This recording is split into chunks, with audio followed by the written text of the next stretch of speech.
My name is Dante and this is Story Hub. Right now I have a lot of problems going on with my mother-in-law on top of them. I'm fighting cancer for the second time in my life. I was first diagnosed when I was 14, fought it and won. I lived a happy and peaceful life until recently when I had my health checked for job necessities and surprise. I'm 30 years old and I've cancer again. This is secondary cancer, a different organ, nothing to do with the first one. Fortunately, stage 2 only. However, my oncologist warned that it's aggressive, grows and spreads fast, and I could be stage 3 or more in a short period of time, so we had to act fast. Hearing that you have cancer is always devastating, but to me, it feels like something wants me dead very much. I was distraught that I'll have to go through this again. It's a very hard fight, both physically and mentally. Any current or former cancer patient will agree on that. I had surgery and now it's time for chemotherapy. The doctors decided on oral chemo that I can take at home and only have to go to a hospital to do blood tests and scans every few weeks, which is very good. I wouldn't have the strength to go there every day. I'm on sick leave from work now and because of the treatment, I'm quite weak. I've lost a lot of weight. Before that my wife and we both had an equal share of household chores. Some days I feel better than others. However, directly after every receipt of chemo, even the simplest chores are often a physical impossibility for me.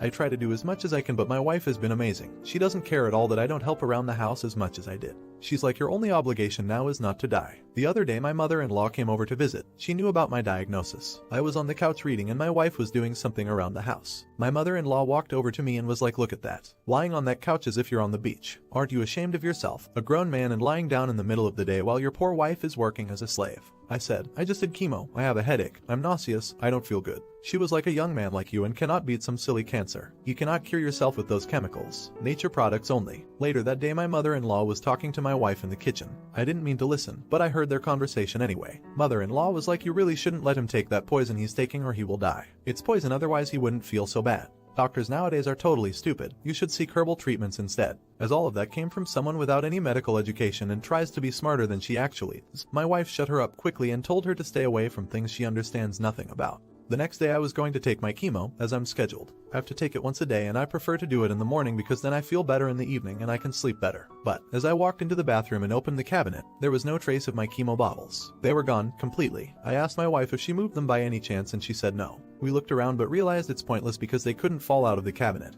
And there's also no need to hide the chemo. We don't have children or pets who could accidentally swallow it. Then my wife remembered that just before leaving the day before, mother-in-law asked to use the bathroom. She could have easily taken the bottles with her, considering her words about the toxicity of chemo. My wife turned into a dragon. She was literally almost spitting fire as she got dressed and stormed out to go to mother-in-law's house. I had never seen her so mad before. She came back a half an hour or so later and told me that she demanded my medication from my mother-in-law. And my mother-in-law admitted she took my chemo indeed, and when she left our house, she threw it out. Obviously, it's gone. We cannot search through every garbage bin in the city, but just the fact that she did it blew my mind. My wife and mother-in-law had a huge argument and my mother-in-law really thinks she did me a favor. She was like, don't you see he's dying? Don't you see how fragile he's become? It's not cancer that's killing him, it's those pills. I got rid of them. I saved your husband and that's how you thank me, by insulting me. Better go and buy him some herbal teas. Because of my mother-in-law, I missed a dose of chemo, which is very bad, and I had to see my oncologist immediately. When I told him I needed more chemo, he was surprised and said, what happened to the chemo I gave you a short time ago? You couldn't have used it all already. And I was like, well, you see, doctor, my mother-in-law stole my chemo. He looked totally baffled, as if the fact that someone would steal someone else's chemo is ridiculously stupid. He prescribed me new bottles of chemo and a new schedule on how I'm supposed to take it, and now I keep it in a cabinet with a lock. Even though my wife swore to me, my mother-in-law will never set foot in our house again. You're an idiot. While the crazy mother-in-law is wrong about curing cancer by natural means, it feels like you are overly milking the cancer stick and using it to make those around you care for you. The mother-in-law is by no means a good person, but you have to respect the fact that she loves her daughter. Not an idiot. Yeah, press charges so that she can learn her lesson before she actually kills someone.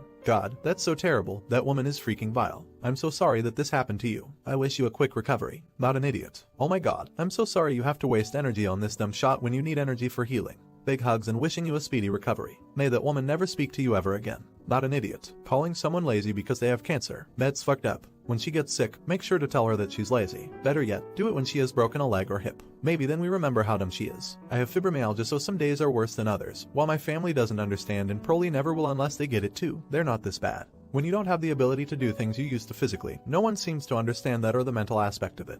Hope you get better soon. Now for the next story. The last few months have been rough. Near the end of last year, we lost the house to a freak accident. We lost almost everything we owned. It's just been a really stressful time for my little family of 4. We were out for a school recital when we received the call from a neighbor, and we returned to find the house in flames. The fire department tried to save what they could, but the damage was really bad. We ended up selling the property and moving altogether because the repairs amounted to essentially rebuilding the house. I have been married for 10 years and my mother-in-law has never liked me. I still didn't expect her to act the way she did during this time. I always believed that even if she didn't like me, she'd help me in a time of need because I was the mother of her 2 grandsons and the wife of her son, and I made them happy. I was wrong. On the night of the accident, we needed a place to stay temporarily, at least until we could have a few moments to breathe and get our bearings. My husband suggested we stay with his mother for the night. It was late and it made the most sense to us both. We drove over to the house. My boys were half asleep in the backseat and we left them in the car when we went to speak to mother-in-law to explain what was going on. She was very sympathetic at first and said she had no problem with my husband and my son staying, but I would have to make other arrangements. My husband lost it with her and began to yell that she was being unreasonable, and she refused to budge. In her words, I wasn't true family and she'd never blessed our marriage in the first place, so I was not her responsibility. We left and spent the night in our car, and we got a motel the next day. She began calling and inviting us over to stay again, and she said that she'd graciously permit me to stay in the garage for a few days. Again, we didn't take her up on the offer and my husband told her that she was being very disrespectful. My mother-in-law got very angry in response and said that we were spitting on her generosity. She then offered to keep the boys so that they wouldn't need to stay in a motel while we put our lives back in order. Again, we rejected her offer. We heard nothing from her for a few days until we learned that she had been bad-mouthing me to people. She was claiming that I was tearing the family apart in this time of need with my grudges. From her point of view, she'd opened her house to us in an instant and I'd turned her down and forced my husband's sons to live in a cheap motel because I didn't like her. My husband set the record straight, but my mother-in-law did not ease up.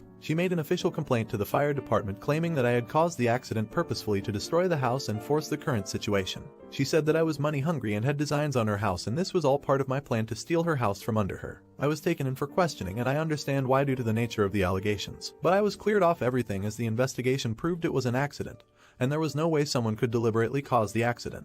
She later showed up to the house while we were going through it to see what could be salvaged, and she made disparaging comments about how we should not be upset as these were just things. Yes, they were things. I'm not upset about the stove and the couch and the bed. I'm upset about the arts and crafts projects my sons made for Mother's Day every year. I'm upset about family heirlooms that are irreplaceable. I'm upset about the memories that were lost. The house was a fixer-upper when we bought it and we did a lot of the restoration ourselves. We had professionals handle things like the wiring, but we did the painting and the sanding and whatever we could to save money. My youngest son had a gaming console that he owned, which had been left at her house before the accident. They'd been over for a weekend with their father and had taken the console to keep them occupied. Mother-in-law stated she didn't have it, and we must have taken it back. My son argued with her that he'd had a conversation with her about leaving it there for the week so his cousin could use it while visiting. She gaslit him to the point of frustrated tears and kept saying we'd taken it back and it had probably been lost in the accident. The truth came out from others that my mother-in-law had given it away after we'd refused her initial offer of hospitality. The shining ray of light through all this has been that this is the straw that broke the camel's back for my husband. We all went no contact after these incidents and a few more, and we cut contact with her shortly before moving to our new place. She has been trying to get our address from family members, but she hasn't had any luck just yet. My husband made it clear that he'd have no problem cutting off anyone else in the family who gave her our address or contact information. If she can't support us when we're at our worst, she doesn't deserve to be there when we're at our best. Not an idiot. Hell, does your mother-in-law have some sort of mental illness? Let me see you after I treated you like shit. Why would she think you wanted to see her ever again, not just for turning you down in your time of need but giving away your son's games console? Not an idiot. What is it about house fires and JNMILs? When my home burnt, I was 10. My mom's mother-in-law turned the entire event into her tragedy, after first denying she even had a son that lived in our town. Then, she offered to let my parents borrow 2 rollaway beds that she'd borrowed from my mother. She came back for them 6 days later. She needed them because of visitors. This was the last time my mom spoke to her. She said screw it, gave her beds to my grandmother, and made her leave. This is part of the tipping stone that leads to our no contact as well. One of my last memories of my grandmother was her taking away our beds, after we'd literally lost everything. I mean, even my brother and my dog Danny Boy died in the fire, and she couldn't. Now for the next story. I had a baby, like you do. It doesn't feel like it was terribly long ago, but my kid is over 10, so things have definitely changed since then.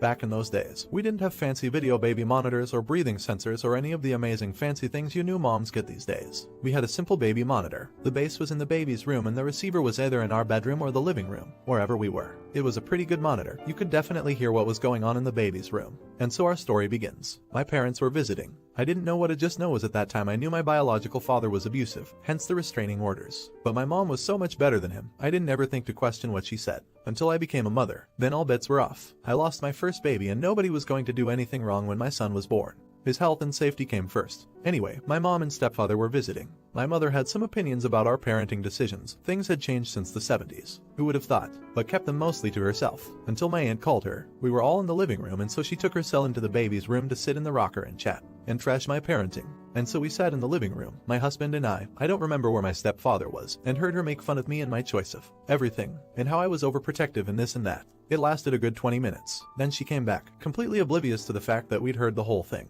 A lifetime of rug sweeping training kicked in and I pretended nothing had happened. More time passed on the visit. She played with the baby, I fed him, and my stepfather came back from probably Home Depot. And we were all in the living room when the baby had a blowout. DH and I took the baby to his room to change the baby and get the blowout damage under control. And while we were in there, we were very aware that anything we said would be heard over the baby monitor in the living room. Both of my parents would hear anything we said. I can't remember the specifics of what we said, but I know it was in reference to some suggestions my mother had made that were out of date or wouldn't work for us. We weren't mean or rude, just matter of fact about how it wouldn't work. When the baby was cleaned up, we went back to the living room and were greeted with the biggest, cat caught the canary, smirk on my mother's face. We sat down and she said, "You should be careful what you say in the room with the baby monitor." And y'all, that new mom's spine showed up. "Yes," I said. "We learned that when you were on the phone with Aunt." The smirk froze and then in an instant turned to horror. Horror because her daughter dared talk back to her. Horror because she had been robbed of the gloating that she was so certain she was about to enjoy. But mainly horror because she had been sitting there stewing. And in her mind, she had worked herself up into believing that being overheard on the baby monitor was shameful.